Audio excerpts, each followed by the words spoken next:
Radio Energy, broadcasting to you live. Go to radioenerg.net. I think this week we're going to focus on, really 4 teams. We're going to focus on Celtic, Aberdeen and Hearts, who currently make up the top 3 in the league. And we're going to talk about Rangers and how they've adapted and adjusted to being promoted this season. And so we'll start off at the top. I'm joined by 2 Celtic fans, obviously. So excellent. Yeah. Brendan Rodgers in his first season. Okay. Celtic are doing very well. I mean, they're unbeaten. They've only drawn the 1 game. That was against Inverness. They've won the rest. Scott Sinclair, Usman Dembele, they've had a great impact. Michael, how have you seen it? Yes, well, obviously a great start to the season. Obviously for Celtic. So top of the league by I think 3 points over Aberdeen at the moment, with a game in hand as well. And we have beaten Aberdeen and Rangers and Hearts actually. Yeah. So far this season. So it's been a really good start. I'm actually very impressed with the way Brendan Rodgers has us playing. It's always quite quick. Just we're not great at the back, but I always feel confident with the Celtic side that we can outscore any opponent. You don't need to be great at the back because you have so much going forward. Yeah. Scott Sinclair has scored so many goals in consecutive games this season. Dembele's had a great start, and that's all with Griffiths being injured as well. Yeah, exactly. And last season without Griffiths, we probably would have struggled. This season we have Dembele scoring. We've got Rogic, Forrest, Sinclair. They're all scoring. So even without Griffiths, we still have goals in us, which is pretty good, to be honest. And I'm pretty confident for the season ahead. Yeah, and David, I mean, talking about that front line, I mean, to use the game against Man City last week as an example, you conceded 3 goals against Man City, but you've also scored 3 goals at the other end. Yeah. There's real quality there. Yeah, I think for the first time since the Neil Lennon days, Celtic have not really turned into what I would have said in the past few years of like a selling club where we'd bring players in, increase their level of play, increase their value and sell them on to another club. For the first time since Brendan Rodgers has come in, we've got the likes of Arsenal legend Kolo Toure. We've got young prospects like Liverpool legend as well, hasten I add. Yeah, of course. And you've got Dembele, Sinclair, all these really great young players. Kolo maybe not be young, but a lot of experience in him, and just bringing something else to Celtic. And Celtic for the first time look strong in the league. We're not really worrying as much as we did, I hate to say it, in the Dyla era where we were struggling a wee bit. Results, we were thinking maybe Aberdeen could catch up to us. But for the first time, we're strong in the league. We're strong in Europe. We've proved, we had a tough result against Barcelona away, but you have to say Barcelona is one of the best sides in Europe, undoubtedly.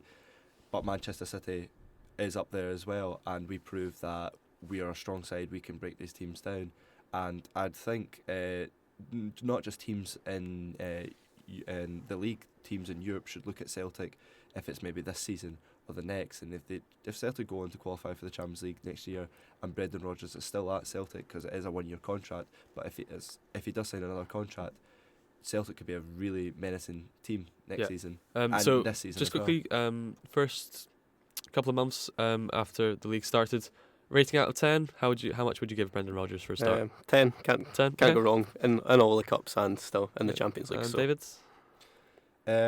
I'd say about an 8.59 because he's done really well, but at the same time it is quite early in the season. Yeah. We're not even on to the winter games yet. Okay, and traditionally the past couple of years with Rangers being relegated, the challenge to Celtic has been posed by both Aberdeen and Hearts. Yep. They're currently again second and third in the table. Aberdeen have looked quite strong in some games. They've beaten Rangers 2-1 at the weekend. They beat Kilmarnock 4-0 away from home. Michael, of course, you love Aberdeen. I love Aberdeen, yep. How have you seen them this year? Well, they didn't start very well, which was quite concerning actually, because most of us thought Rangers would finish second after that, because we see Aberdeen as probably the biggest title contenders outside of Celtic. So didn't start too well. I don't know, they had a couple of injuries at the start of the season. They weren't defending quite like they were last year. But since, I think it was, won their first game against Partick Thistle, I think, at home. Then since then they've been unbeaten. So yeah, they do have a decent squad. Obviously they got Niall McGinn. Adam Rooney's been banging in goals up here for seasons now. So, and they are sitting second at the moment. So yeah, they've done pretty well. Yeah, I think, to come back from the start they made. And Hearts aren't too far behind, but I think it's probably more important to focus on Rangers. Rangers, they've come up this season. David, how have you seen them? I think Warburton and Rangers players and the fans themselves, I think they kind of they went. They were prepared to come up to this new challenge because they've proved it in the past few seasons, fighting up the leagues, and they did beat Celtic back. I think it was in May in the Scottish Cup. But from the jump from the Championship to the Premiership is a big jump, and I don't think a lot of the players saw that coming. You had a lot of experience of like Joey Barton coming in, but off the pitch antics has kind of upset the kind of dressing room, I can feel there, and it's a really big challenge coming to this league again, and I don't think they've seen that as much yet. I think it's only really hit them in the past couple of games where, yeah, they did get a result at the weekend, but the Old Firm upset, the game against Aberdeen, these are games that show that these teams, if you want to be as good as the Hearts, the Aberdeen teams, the Celtic teams, you've got to play to their level. And you could say maybe a bit misfortune went against them in the Aberdeen game. Maybe they were just outplayed in the Celtic game. But if they want to be contending for that top 4 places, or even for the title itself, they need to prove against these big teams in the next part of the season that they can be that standard and they can beat these teams. I think the thing with Rangers is the fans obviously will be expecting them to challenge Celtic just as soon as they've come up, and to be honest, it's not really a realistic thing, I'd say, for a Championship side to come up, despite the fact they probably are one of the better clubs in the Premiership at the moment.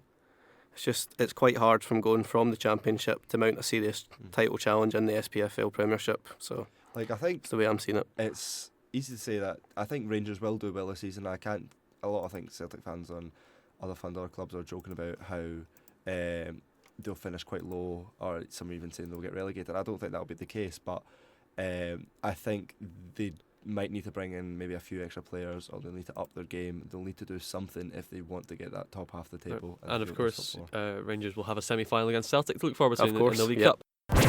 Get in touch. Go on.